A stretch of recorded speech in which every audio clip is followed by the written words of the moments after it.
پچھلی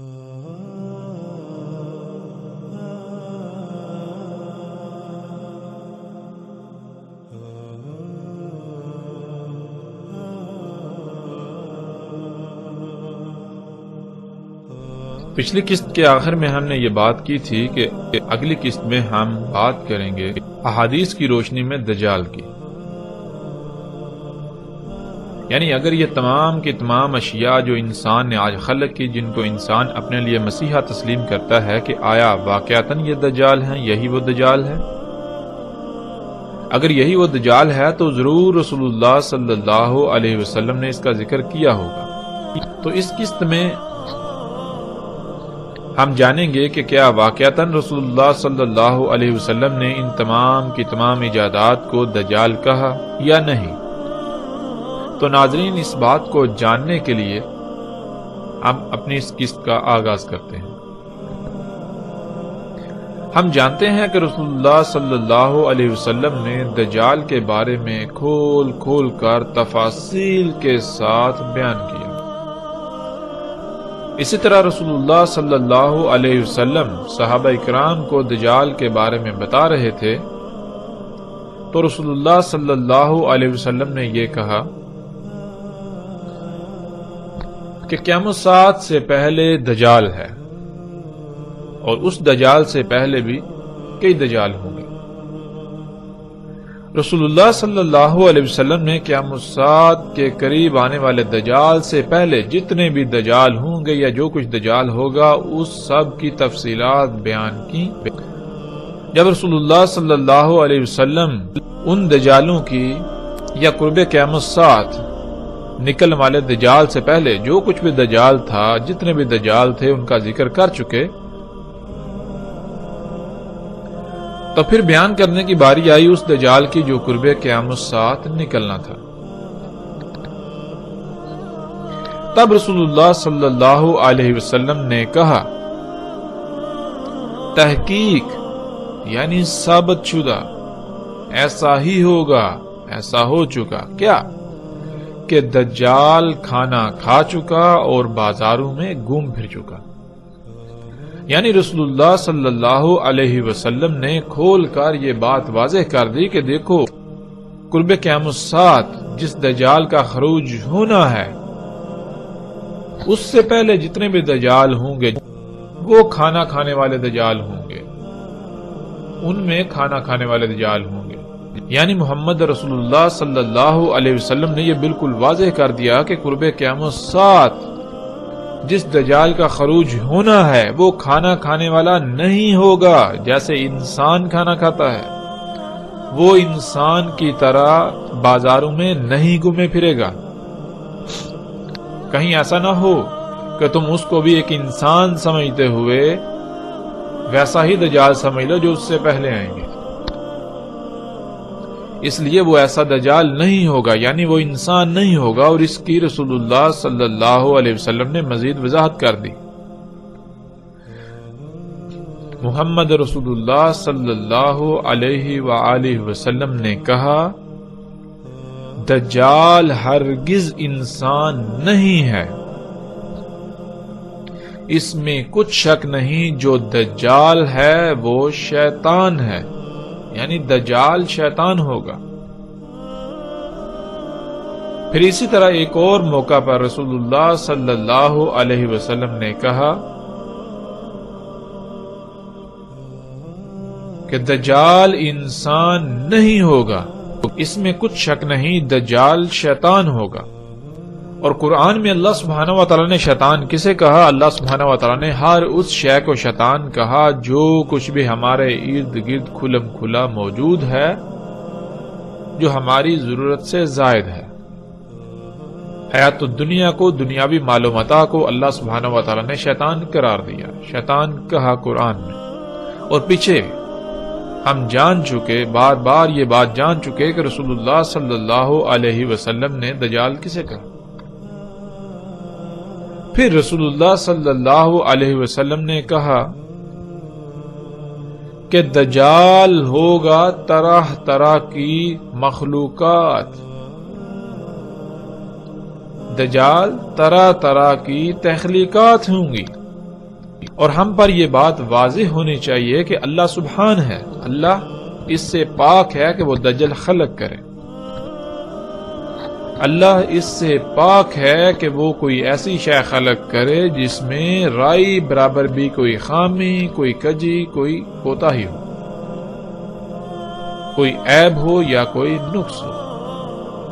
اللہ اس سے پاک ہے، اللہ کے لیے ہے ہی حمد۔ اللہ جو بھی خلق کرتا ہے وہ ہر لحاظ سے مکمل قابل تعریف ہوتا ہے۔ تو کیا دجال میں تعریف ہوگی؟ نہیں، دجال تو ہوگا ہی عیب دار، دجال تو ہوگا ہی عیوب کا منبع، خامیوں کا گڑھ ہوگا۔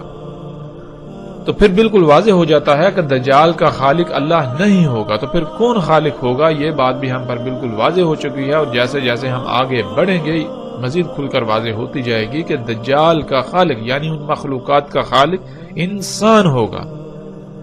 ان مخلوقات کی خالق وہ ذات ہوگی جس ذات کو اللہ سبحانہ و تعالیٰ نے زمین کا اختیار دیا، اور اختیار کسے دیا؟ قرآن میں بار بار بہت سارے مواقع پہ یہ بات کھل کر واضح ہے کہ انسان کو زمین کا اختیار دیا گیا، انسان کو زمین پر نائب بنایا گیا۔ یعنی دجال ہوگا انسان کی اپنی ہی خلق کردہ طرح طرح کی مخلوقات، جن کو انسان اپنے لیے مسیحا سمجھے گا، لیکن حقیقت یہ ہوگی کہ وہ مسیحا نہیں بلکہ وہ صرف اور صرف دجل ہے۔ وہ مسیحا نہیں ہوں گی، وہ انسان کے لیے دنیا و آخرت میں ہلاکت کا باعث بنے گی۔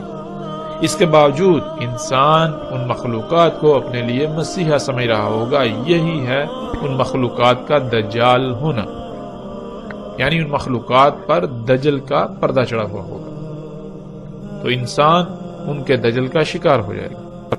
اور پھر رسول اللہ صلی اللہ علیہ وسلم نے کہا، اس میں کچھ شک نہیں، تحقیق ثابت شدہ ایسا ہو چکا، کیا ہو چکا کہ جو بھی ایجادات ہیں، حادثات، واقعات دجال کے بارے میں، وہ سب کا سب میں تمہیں بتا چکا، میں بیان کر چکا، میں نے بیان کر دیا۔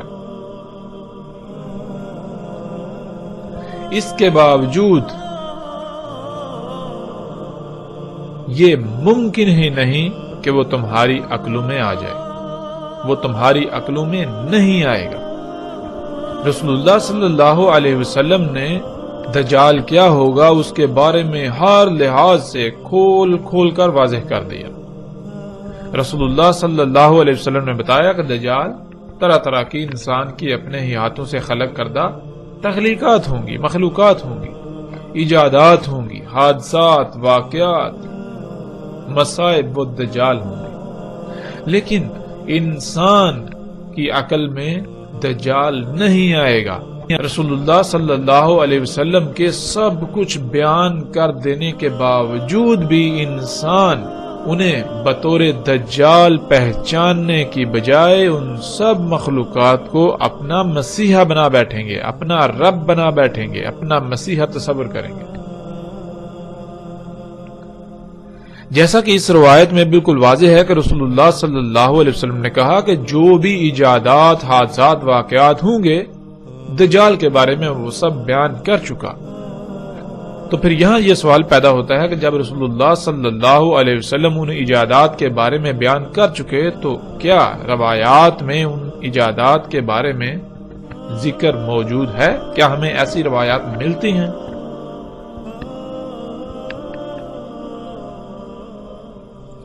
تو اب ہم احادیث میں، روایات میں دیکھیں گے کہ کیا واقعتاً ایسی روایات موجود ہیں کہ رسول اللہ صلی اللہ علیہ وسلم نے ان مخلوقات کو دجال کہا۔ تو بڑھتے ہیں اس قسط میں اگلے مرحلے کی طرف۔ رسول اللہ صلی اللہ علیہ وسلم نے کہا، دجال طرح طرح کی مختلف مخلوقات ہوں گی۔ ناظرین، جہاں دجال کے بارے میں رسول اللہ صلی اللہ علیہ وسلم نے بہت کچھ کھول کھول کر بیان کیا، وہیں رسول اللہ صلی اللہ علیہ وسلم نے دجال کی پہچان کے لیے ایک ایسی بات کا ذکر کیا، ایک ایسی خبر دی جو خبر کسی نبی نے اپنی قوم کو نہیں دی۔ وہ خبر کیا تھی جس کا ذکر پیچھے گزر چکا؟ وہ خبر یہ تھی کہ دجال آور ہوگا اور تمہارا رب یعنی اللہ سبحانہ و تعالی آور نہیں ہے۔ اور ہم نے یہ بھی جان لیا تھا کہ آور کہتے ہیں کسی بھی شے کا، کسی بھی کام کا ایک ہی پہلو دیکھ پانا، کسی بھی کام کو ایک ہی پہلو سے کر پانا، کوئی بھی کام کرنا تو وہ نامکمل کرنا، کوئی بھی کام خامیوں، خرابیوں، نقائص والا کرنا۔ تو اسی کی وضاحت میں رسول اللہ صلی اللہ علیہ وسلم نے کہا تھا، جیسا کہ اس روایت میں ہمارے سامنے ہے۔ رسول اللہ صلی اللہ علیہ وسلم نے کہا اس کی یعنی دجال کی صلاحیت، خصوصیات، معیار اور کردار یہ ہوگا کہ وہ ہر شے میں ٹیڑھ پن پیدا کر دے گا، ہر شے کو مفلوج کر دے گا، اور یہی شے اسے یعنی دجال کو نمایاں کرے گی، یہی اس کی پہچان کا باعث ہوگی۔ یعنی رسول اللہ صلی اللہ علیہ وسلم نے کہا کہ دجال کی پہچان یہ ہے کہ دجال ہر شے میں ٹیڑھ پن پیدا کر دے گا، ہر شے کو مفلوج کر دے گا۔ یہ خامی، یہ خصلت ہی دجال کی پہچان ہوگی۔ آج ہم دیکھیں وہ کون سی مخلوقات ہیں، وہ کون سی اشیاء ہیں جنہیں انسان اپنے لیے مسیحا سمجھتا ہے، لیکن اس کے برعکس ان کی حقیقت یہ ہے کہ وہ تمام کی تمام مخلوقات میں ٹیڑھ پن پیدا کر رہی ہیں، تمام مخلوقات کو مفلوج کر رہی ہیں، خرابیاں، نقائص وغیرہ پیدا کر رہی ہیں۔ ایسی وہ کون سی مخلوقات ہیں؟ تو جب ہم دیکھیں تو ہمارے سامنے کیا آتا ہے؟ ہمارے سامنے پھر وہی طرح طرح کی انسان کی خلق کردہ مخلوقات جو پوری کائنات میں ہر شے کو مفلوج کر رہی ہیں، ہر شے میں ٹیڑھ پن پیدا کر رہی ہیں، ہر سطح پر تباہی مچا رہی ہیں۔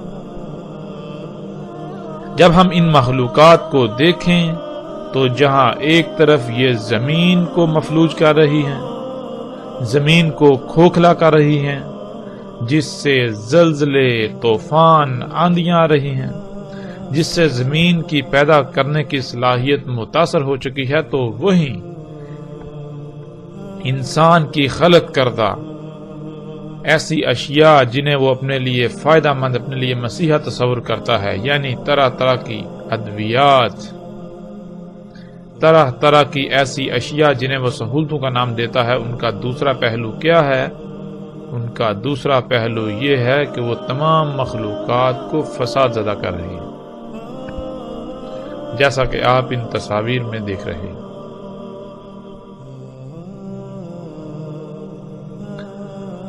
ناظرین، آج ہم اپنے آپ سے سوال کریں، ہم اپنے آپ سے پوچھیں کہ یہ تمام کی تمام فساد زدہ، خراب، نقائص والی مخلوقات کیا ان کا خالق اللہ ہے؟ اگر ہم یہ کہیں کہ ان کا خالق اللہ ہے تو اس کا مطلب یہ ہے کہ اللہ سبحان نہیں ہے، اللہ کے لیے حمد نہیں ہے، یعنی اللہ جو کام کرتا ہے وہ عیب دار کرتا ہے، نقائص والا کرتا ہے، خامی و خرابی والا کرتا ہے۔ لیکن جب ہم دوسری طرف قرآن سے رجوع کریں، قرآن سے اپنا تعلق قائم کریں، قرآن پر اس سوال کو پیش کریں، تو قرآن تو بار بار یہ کہتا ہے کہ اللہ سبحان ہے، اللہ پاک ہے اس سے کوئی عیب دار خلق کرے۔ اللہ ظلم نہیں چاہتا، اللہ ظلم نہیں کرتا۔ قرآن پورے کا پورا اسی بات سے بھرا پڑا ہے۔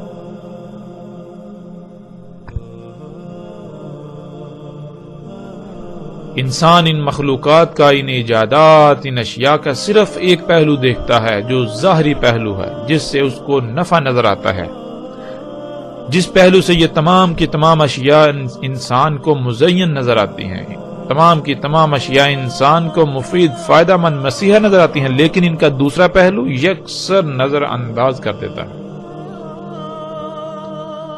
ان کے دوسرے پہلو کو یکسر نظر انداز کر دیتا ہے، اور وہ دوسرا پہلو کیا ہے؟ وہ دوسرا پہلو یہ ہے کہ یہ اشیاء، یہ مخلوقات کائنات کو تباہ کر رہی ہیں۔ آج موسموں کا نظام بگڑ چکا تو انسان کی انہی ایجادات کی وجہ سے، جنہیں وہ اپنے لیے مسیحا تصور کرتا ہے۔ آج زمین کی پیدا کرنے کی صلاحیت متاثر ہو چکی تو اس کی وجہ بھی یہی مخلوقات۔ آج لا تعداد بیماریاں وجود میں آ چکی ہیں جن کا ماضی قریب میں وجود تک نہیں تھا، اور ان بیماریوں سے انسان تو کیا، جاندار تڑپ تڑپ کر مر رہے ہیں۔ اور ان بیماریوں کی وجہ کیا ہے؟ یہ بیماریاں وجود میں کیسی آئیں؟ ان کی وجہ یہی انسان کی خلق کردہ طرح طرح کی مخلوقات۔ آج انسان ان گاڑیوں کو، جہازوں کو، ٹرینوں کو، یعنی جدید سفری ذرائع کو اپنے لیے مسیحا تصور کرتا ہے، لیکن اس کا دوسرا پہلو کیا ہے؟ اسے یکسر نظر انداز کر دیتا ہے۔ انہی گاڑیوں کی وجہ سے، ٹرینوں جہازوں کی وجہ سے، یعنی انہی سفر کے ذرائع کی وجہ سے آج پوری دنیا دھوئیں سے بھر چکی، اور یہ دھواں تمام مخلوقات کے لیے زہر قاتل ثابت ہو رہا ہے۔ اسی دھوئیں کی وجہ سے دنیا میں ہر سال 33 لاکھ سے زیادہ انسان موت کا شکار ہو رہے ہیں، اور دنیا کی تقریباً 99% سے زیادہ آبادی کسی نہ کسی بیماری کا شکار ہے، تو وہ اسی دھوئیں کی وجہ سے۔ اسی دھوئیں کی وجہ سے کئی مخلوقات صفحہ ہستی سے مٹ گئیں، اسی دھوئیں کی وجہ سے موسموں کا نظام درہم برہم ہو چکا، اسی دھوئیں کی وجہ سے لا تعداد بیماریاں، حامیاں، خرابیاں پیدا ہو چکی۔ لیکن اس کے باوجود جب کسی سے سوال کیا جائے، کسی سے پوچھا جائے، تو اس کا جواب یہی ہوگا کہ یہ گاڑیاں، یہ جہاز، یہ جدید ترین سفر کے ذرائع انسان کے لیے مسیحا ہیں، فائدہ مند ہیں۔ رسول اللہ صلی اللہ علیہ وسلم نے کہا، دجال کا ایک ید لمبا ہوگا دوسرے سے۔ ناظرین، ہم انسان ہیں تو جب لفظ ید آتا ہے تو فوراً ہمارے ذہن میں ہمارے ہاتھ کا نقشہ ظاہر ہو جاتا ہے، اور ہم ید کے معنی ہاتھ کے لے لیتے ہیں۔ لیکن عربی میں ہاتھ کو ید نہیں کہتے، بلکہ عربی میں ید کہتے ہیں ایسی قوت کو جس سے کچھ کیا جا سکے۔ اگر یہ لفظ عالم مادہ کے لیے استعمال ہوگا تو اس کے معنی ہوں گے ایسا آلہ جس میں قوت ہوتی ہے اور جس سے کچھ کیا جا سکے، کچھ بنایا جا سکے۔ اسی وجہ سے انسان کی ذات میں ایسے آلے کو ہاتھ کہا جاتا ہے۔ اور اگر یہی لفظ عالم نور کے لیے استعمال ہوگا یا عالم نار کے لیے استعمال ہوگا تو وہاں وہ عالم مادہ سے ماورا ہوگا۔ مثال کے طور پر آج ہم پہاڑوں کو اپنی آنکھوں سے دیکھتے ہیں، لیکن اگر ایسا ہوتا کہ پہاڑ اللہ کے غیب میں سے ہوتے، یعنی انسان انہیں نہیں دیکھ سکتا، انسان انہیں نہ دیکھ سکتا ہوتا اور پہاڑوں کے لیے لفظ ید کا استعمال کیا جاتا، تو انسان یہی سمجھتا کہ جبال نامی مخلوق کے بھی ایسے ہی ید یعنی ہاتھ ہوتے ہیں جیسے ہمارے ہیں، جیسے انسان کے ہیں۔ لیکن حقیقت اس کے بالکل برعکس ہے۔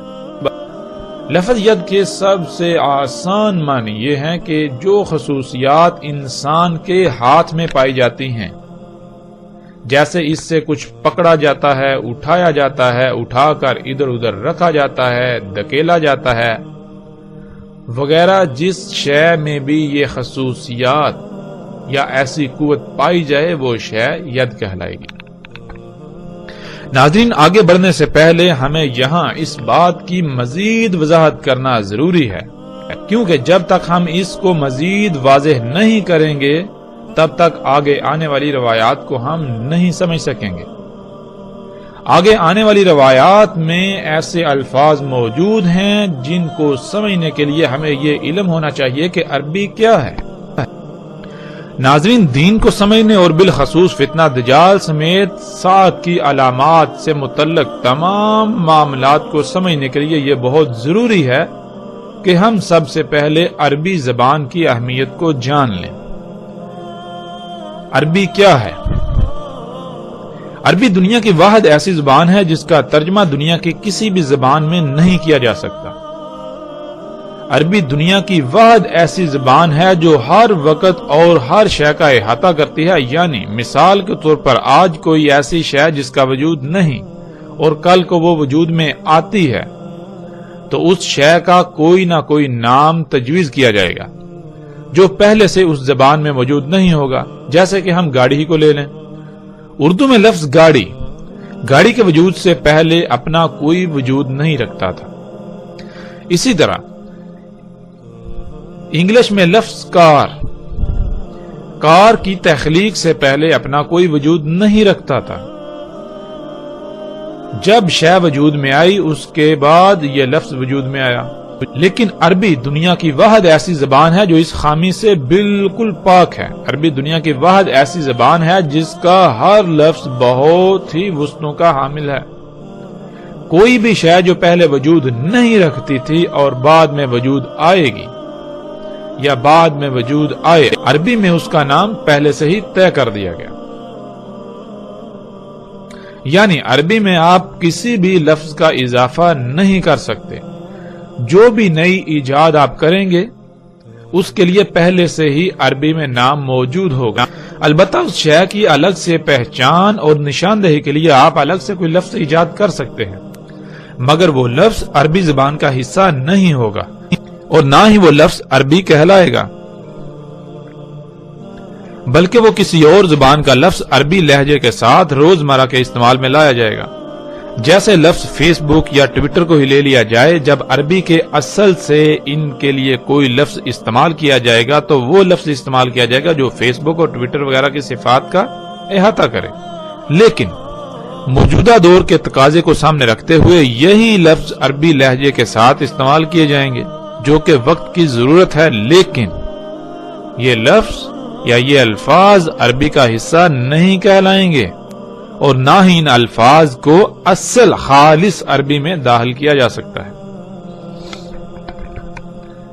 عربی کو سمجھنے کے لیے یہاں ہم چند الفاظ کو مثال کے طور پر سامنے رکھ لیتے ہیں۔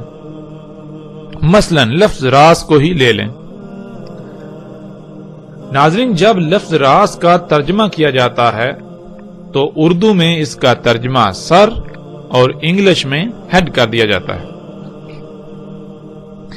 اب جب ہم نے عربی میں لفظ راس کا ترجمہ سر کر دیا یعنی انگلش میں ہیڈ کر دیا تو اس کا نقصان کیا ہوگا اسے ہم سمجھ لیتے ہیں۔ مثال کے طور پر اگر آپ کے سامنے آپ کا دشمن موجود ہو اور آپ اپنے بھائی کو کہیں کہ وہ سامنے موجود دشمن کے راس میں گولی مارے تو وہ اس کے سر میں گولی مارے گا۔ لیکن اگر آپ کے سامنے اونٹ ہو اور آپ اپنے بھائی کو کہیں کہ وہ اونٹ کے راس میں گولی مارے تو وہ اونٹ کے سر میں گولی مار دے گا، کیونکہ اس کو بتایا گیا کہ راس کا ترجمہ سر ہے۔ لیکن اگر آپ کسی عرب کو یہ کہیں کہ وہ اس دشمن کے راس میں گولی مارے تو وہ گولی اس کے سر میں مارے گا، مگر جب آپ اسے کہیں گے کہ وہ اونٹ کے راس میں گولی مارے تو وہ اونٹ کے سر میں نہیں بلکہ اونٹ کی کوہان جو چوٹی نظر آتی ہے اس میں گولی مارے گا۔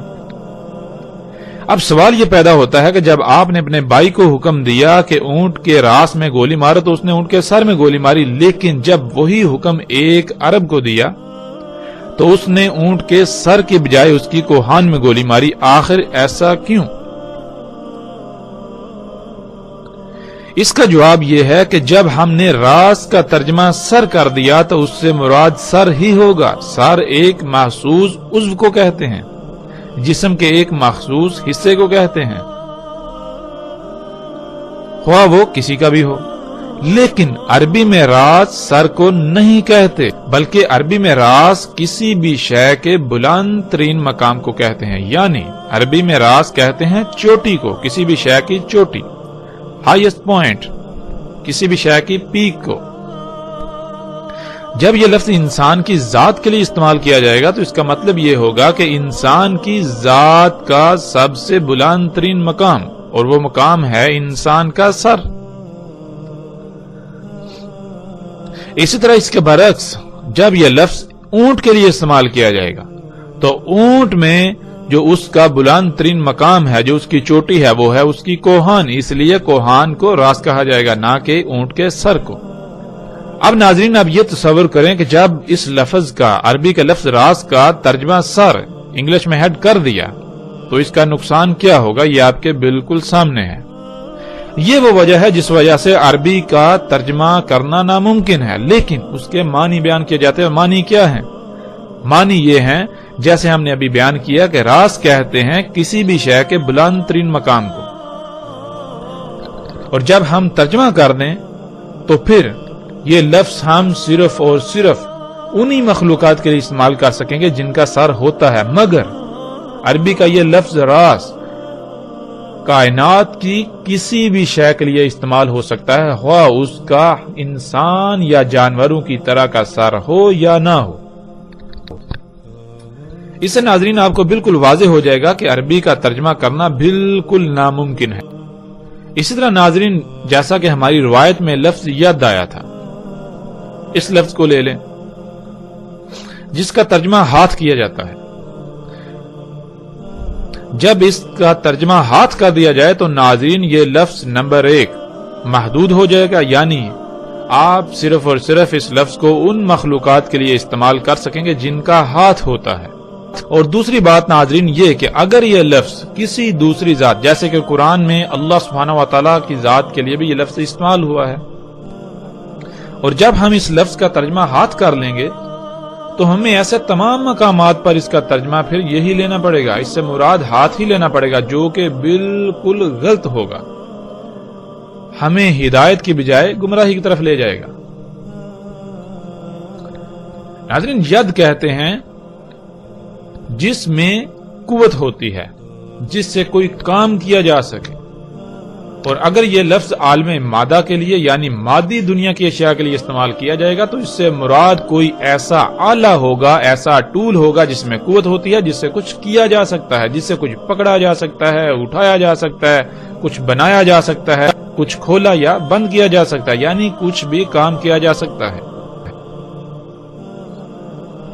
انسان کے جسم میں اللہ سبحانہ و تعالیٰ نے ایسی خصوصیات کا حامل جو عضو خلق کیا ہے وہ انسان کے ہاتھ ہیں، اس لیے انسان کے ہاتھوں کو ید کہا جاتا ہے۔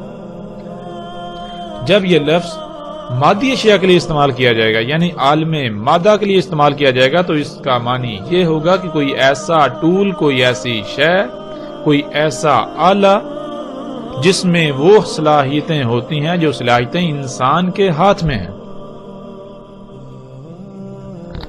اور اگر یہ لفظ عالم نور یا عالم نار کے لیے استعمال کیا جائے گا تو پھر اس میں مادی صفات، مادی خصوصیات نکل جائیں گی، پھر وہاں مراد کوئی مادی آلہ نہیں ہوگا، یعنی وہاں مراد کوئی نوری ایسی قوت ہوگی، نور کی کوئی ایسی قوت یا آگ، نار کی ایسی قوت جس سے کچھ کیا جا سکتا، جس میں وہ صفات، وہ صلاحیتیں، وہ خصوصیات ہوتی ہیں، جو خصوصیات، جو صفات، جو صلاحیتیں انسان کے ہاتھ میں ہوتی ہیں۔ پھر اسی طرح ناظرین لفظ اذان کو لے لیں جس کا ترجمہ کیا جاتا ہے کان۔ جب ہم نے ترجمہ کر دیا، نمبر 1 یہ لفظ محدود ہو جائے گا، اس کا استعمال محدود ہو جائے گا۔ نمبر 2 پھر اگر یہ لفظ ایسی مخلوقات کے لیے استعمال ہوتا ہے جن میں ایسا عضو نہیں ہے جسے ہم کان کہتے ہیں تو بات ہماری عقل میں نہیں آئے گی، ہم بات کو نہیں سمجھ سکیں گے۔ اذان کسے کہتے ہیں؟ عربی میں اذان کہتے ہیں لہروں کو موصول کرنے کا آلہ، اور لہروں کو موصول کرنے والا آلہ اللہ سبحانہ و تعالیٰ نے انسان کی ذات میں جو خلق کیا اسے ہم کان کہتے ہیں۔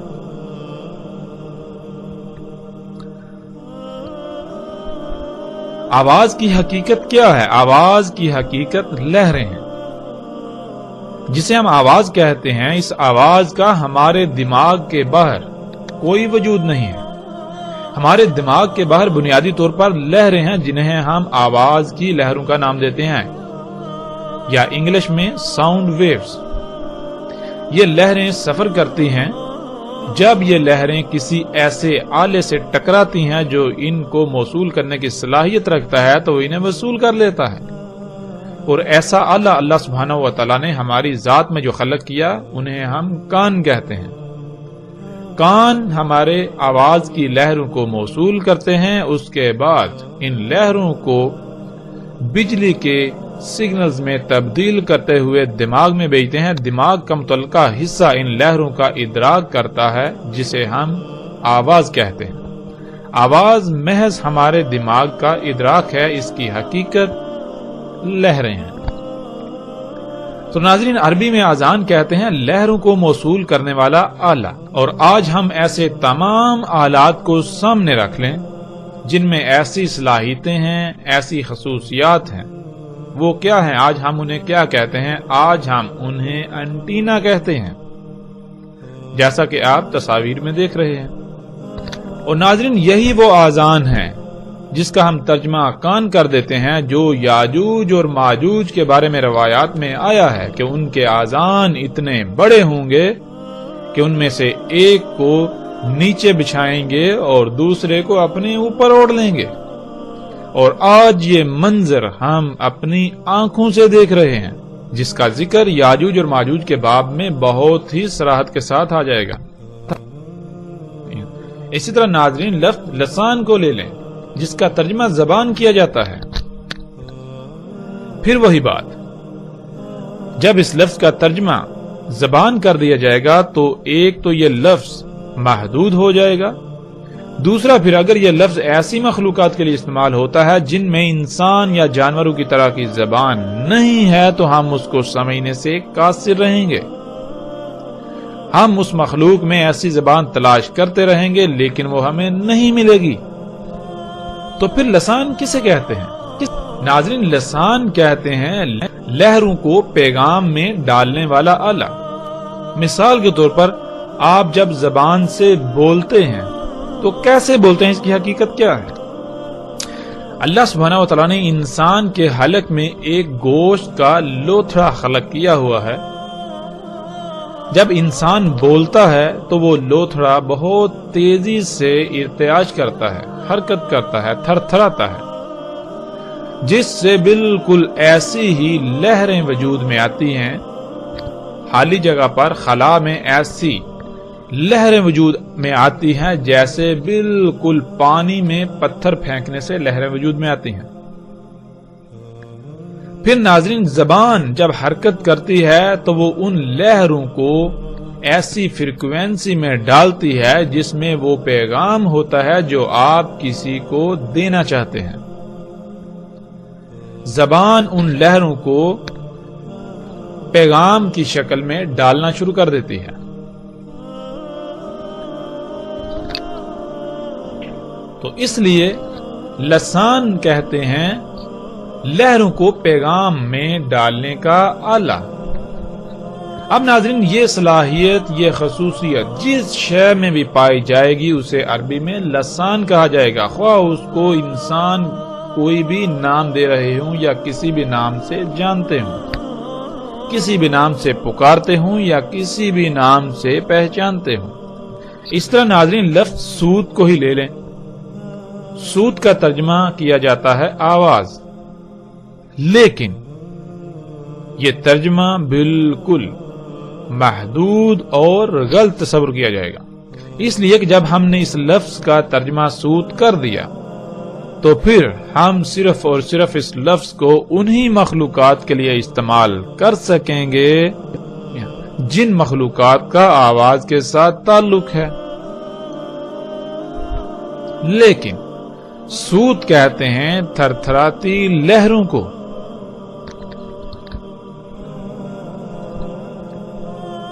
انسان جب ان تھر تھراتی لہروں کا ادراک کرتا ہے تو اس ادراک کو ہم آواز کہتے ہیں۔ اب ضروری نہیں کہ جن تھر تھراتی لہروں کا ہم ادراک کر رہے ہیں انہیں آواز کا نام دے رہے ہیں، انہی لہروں کا ادراک کوئی اور مخلوق کرے تو اسے بھی آواز کہا جائے؟ نہیں، تھر تھراتی لہروں یعنی سود کا ادراک ہر مخلوق کا الگ الگ ہے۔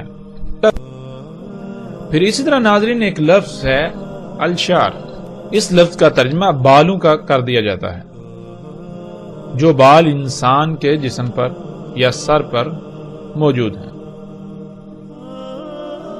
جو بال انسان کے جسم یا سر پر پائے جاتے ہیں. حالانکہ یہ ترجمہ بالکل غلط ہے. الشعر کسے کہتے ہیں ناظرین؟ الشعر کہتے ہیں اس مواد کو جس مواد سے انسان کے جسم پر یا انسان کے سر پر بال وجود میں آتے ہیں. اور آج جب ہم غور و فکر کریں کہ یہ بال ہمارے کس شے سے وجود میں آئے، کس مواد سے وجود میں آئے، تو بات بالکل کھل کر سامنے آ جاتی ہے. تو آج ہم اس مواد کو لچکدار پلاسٹک، نائلون، لوک یعنی اسفلٹ اور پینٹ وغیرہ کا نام دیتے ہیں. کسی بھی شے پر پائے جانے والے فلیکسیبل یعنی لچکدار پلاسٹک، نائلون، پینٹ اور اسفلٹ وغیرہ کو عربی میں الشعر کہتے ہیں. اگر یہ لفظ پرندوں کے لیے استعمال کیا جائے گا تو ان کے پروں میں موجود بالوں کو کہا جائے گا. اگر یہ لفظ بیڑوں کے لیے استعمال کیا جائے گا تو اس سے مراد ان کے جسم پر موجود نائلون، لچکدار پلاسٹک یعنی ان کی اون کو کہا جائے گا. قرآن میں اللہ سبحانہ و تعالیٰ نے کہا کہ انسان کو 3 سے خلق کیا گیا. 3 کہتے ہیں کالے رنگ کے کیچڑ کو جو زمین میں پایا جاتا ہے، جو زمین کے عناصر سے وجود میں آیا. زمین کے ان عناصر میں ایک عنصر موجود ہے جسے الشعر کہا جاتا ہے، اور آج موجودہ دور میں ہم اس کو لچکدار پلاسٹک، نائلون، اسفلٹ یا پینٹ وغیرہ کا نام دیتے ہیں. پھر اسی طرح ناظرین لفظ عین جس کا ترجمہ آنکھ کا کیا جاتا ہے. ناظرین جب یہ لفظ ہمارے سامنے آتا ہے تو اس سے مراد آنکھ لے لیا جاتا ہے، جیسے انسان یا جانوروں کی آنکھ. لیکن عربی میں عین کہتے ہیں ایسے آلے کو جو رنگوں کا ادراک کرتا ہے. انسان کی ذات میں اللہ سبحانہ وتعالی نے ایسا آلہ جو خلق کیا جو رنگوں کا ادراک کرتا ہے اسے ہم آنکھ کہتے ہیں. اور عربی میں ہر اس شے کو عین کہا جائے گا، ہر اس شے کو، ہر اس آلے کو عین کہا جائے گا جو رنگوں کا ادراک کرتا ہے. آج ہم جب اپنے ارد گرد غور و فکر کریں، ارد گرد دیکھیں تو ہمیں بالکل واضح ایسے آلات نظر آئیں گے جو رنگوں کا ادراک کرتے ہیں. یعنی عربی میں عین کہتے ہیں اس شے کو جس میں وہ تمام صلاحیتیں، خصوصیات پائی جاتی ہیں جو خصوصیات، جو صلاحیتیں انسان یا جانور کی آنکھ میں پائی جاتی ہیں. پھر اسی طرح ناظرین لفظ طیر آ جاتا ہے جس کا ترجمہ کر دیا جاتا ہے پرندہ. حالانکہ طیر عربی میں کہتے ہیں ہر اس شے کو جو ہوا میں یعنی جو فضا میں اڑتی ہے، جو فضا میں تیرتی ہے. لیکن جب ہم نے اس کا ترجمہ پرندہ کر دیا تو ہم اس سے مراد کیا لیں گے؟ ہم اس سے پھر مراد لیں گے وہ پرندے جو اللہ سبحانہ تعالیٰ نے خلق کیے، جو ہمیں ہواؤں میں اڑتے ہوئے نظر آتے ہیں. لیکن یہ ترجمہ بالکل غلط ہوگا. طیر کہتے ہیں ہر اس شے کو جو ہوا میں اڑتی ہے، جو فضا میں سفر کرتی ہے. ہم نے عربی کے کچھ الفاظ کو سامنے رکھا اور ان کے اوپر مختصراً سی بات کی، جس سے یہ بات کھل کر واضح ہو جاتی ہے کہ عربی کا ترجمہ کرنا بالکل ناممکن ہے، خواہ وہ دنیا کی کوئی بھی زبان ہو. دنیا کی کسی بھی زبان میں عربی کا ترجمہ نہیں کیا جا سکتا. اگر ہم نے عربی کا ترجمہ کر دیا تو ہم بات کو سمجھنے کے بجائے مزید دور چلے جائیں گے.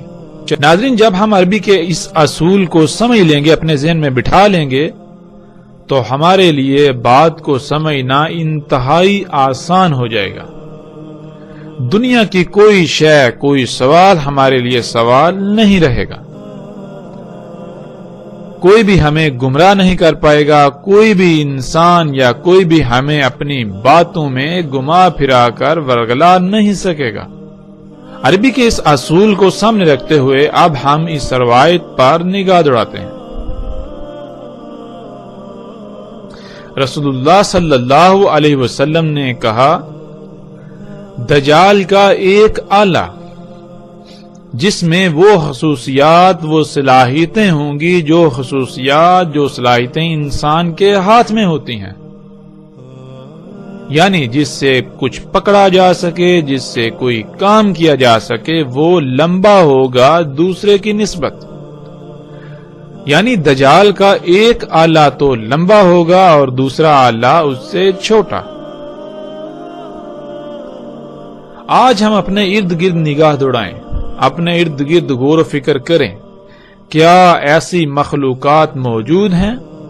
کیا انسان کی خلق کردہ ایسی مخلوقات موجود ہیں جن میں بالکل وہی صلاحیتیں، وہی خصوصیات پائی جاتی ہیں جو صلاحیتیں اور خصوصیات انسان کے ہاتھ میں پائی جاتی ہیں؟ تو حیران کن طور پر ایسی لا تعداد مخلوقات ہمارے سامنے آ جائیں گی، جیسا کہ آپ ان تصاویر میں دیکھ سکتے ہیں۔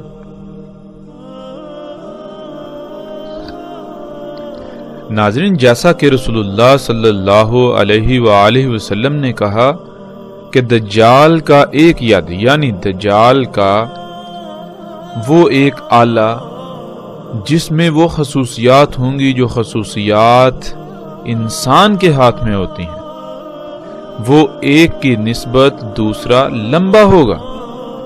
اور آج ہم دیکھ سکتے ہیں کہ ایسے تمام کے تمام آلات، ایسی تمام کی تمام مشینیں جن میں یہ صلاحیت موجود ہے، نہ صرف بالکل وہ انسانی ہاتھ کی طرح ہیں، بلکہ یہ تمام کے تمام آلات یعنی ٹولز، یہ مشینیں ایک کی نسبت دوسری بڑی ہے۔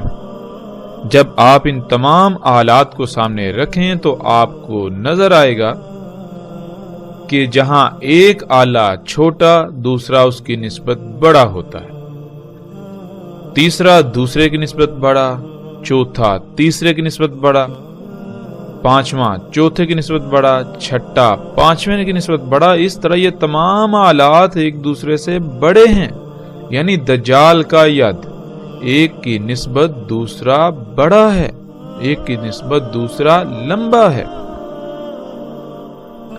اسی طرح سکرین پر نظر آنے والی یہ مشینیں، ان کو آپ دیکھ سکتے ہیں کہ ایک چھوٹی، دوسری پہلی سے بڑی، تیسری دوسری سے بڑی، چوتھی تیسری سے بڑی، پانچویں چوتھی سے بڑی، چھٹی پانچویں سے بڑی، اس طرح بالترتیب ایک دوسرے سے بڑی ہیں۔ تو یہ ہے ناظرین دجال کا ید، یہ طرح طرح کی مشینیں جن میں وہ تمام خصوصیات پائی جاتی ہیں جو خصوصیات انسانی جسم کے ہاتھ میں پائی جاتی ہیں۔